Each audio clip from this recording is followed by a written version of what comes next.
صل على محمد وآل محمد.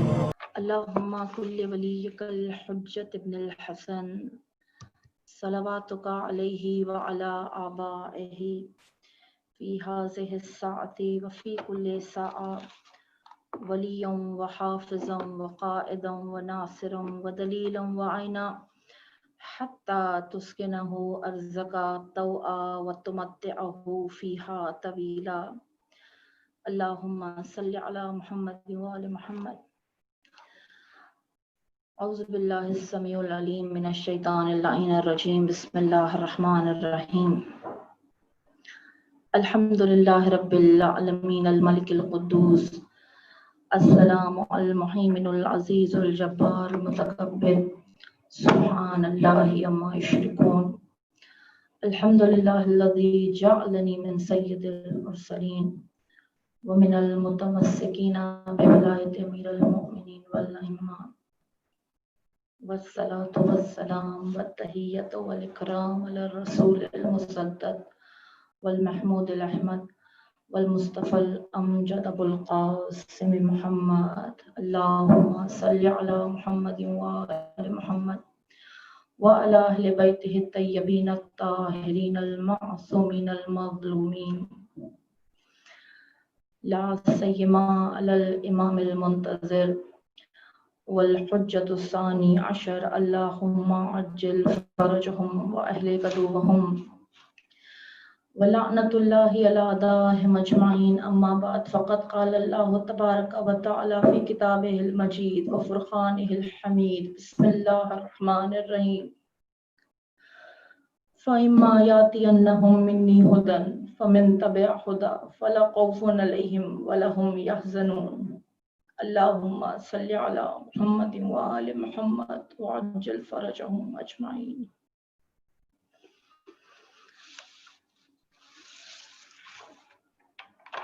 فاطمی گھرانے کا،